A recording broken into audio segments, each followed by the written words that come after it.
Ibrahim Traoré veut un monde sans bizarrerie. Le 2 septembre 2025, le Parlement burkinabé a adopté à l'unanimité une loi interdisant l'homosexualité. Ils n'ont que de choix, soit de comprendre le message, revenir à la patrie, ou bien ils vont disparaître. Avec des peines de 2 à 5 ans de prison et des amendes.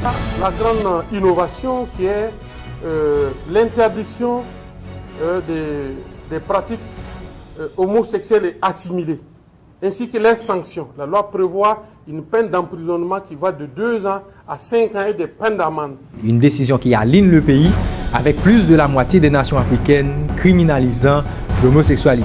Bienvenue sur l'œil du doigt, la chaîne où le doigt devient une science à hauteur d'homme.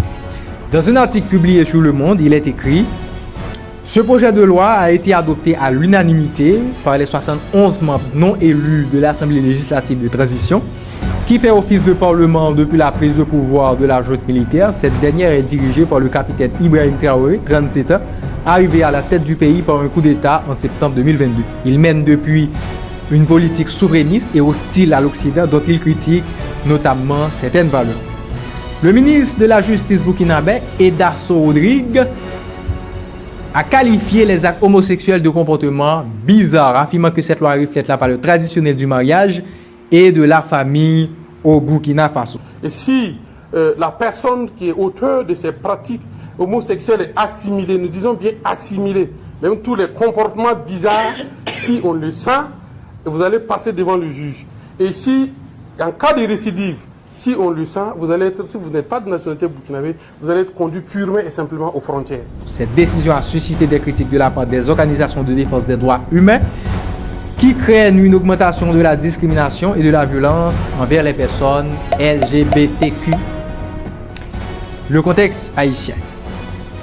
En Haïti, l'homosexualité n'est pas criminalisée depuis 1791. Cependant, en 2017, le Sénat haïtien a voté une loi interdisant le mariage entre personnes de même sexe et toute promotion de l'homosexualité. Et à l'époque, le président du Sénat, c'était bien Yuri Latortue et la Chambre des députés, Scholzer Chancy, deux antiboniciens. Malheureusement, cette loi n'a pas été promulguée ni par Matéli, ni par Privert, ni par Jovenel Moïse. Et aujourd'hui, voici l'état actuel de notre jeunesse. J'ai calé l'affaire, laissez-moi faire. Comportement, bah ouais. J'ai dit comportement, bah ouais. Je suis dans mon comportement, bah ouais. J'ai dit comportement, bah ouais. J'ai dit comportement, bah ouais. Je suis dans mon comportement, bah ouais.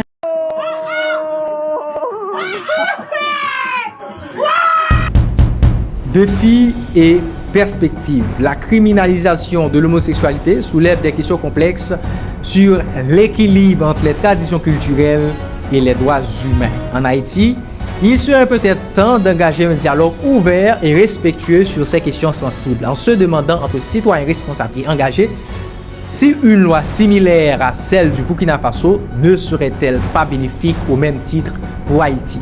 Quels seraient les impacts sur les droits humains, la société civile et les relations internationales.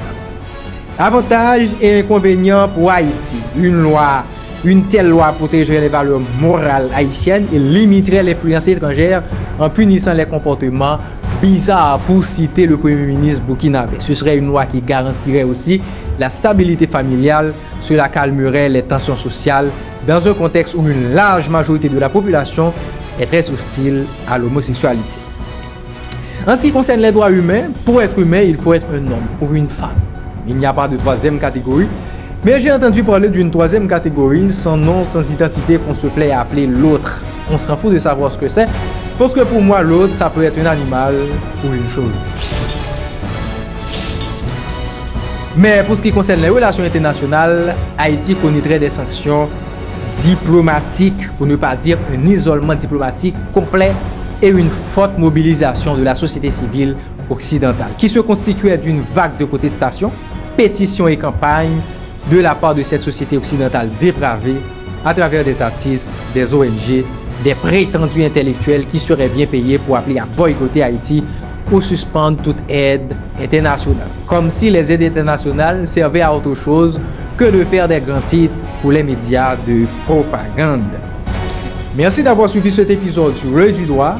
Abonnez-vous, partagez la vidéo et souvenez-vous, Faire du droit une science à hauteur d'homme, c'est aussi avoir un regard critique partout dans le monde sur tout ce qui se fait au nom de la loi. À très bientôt.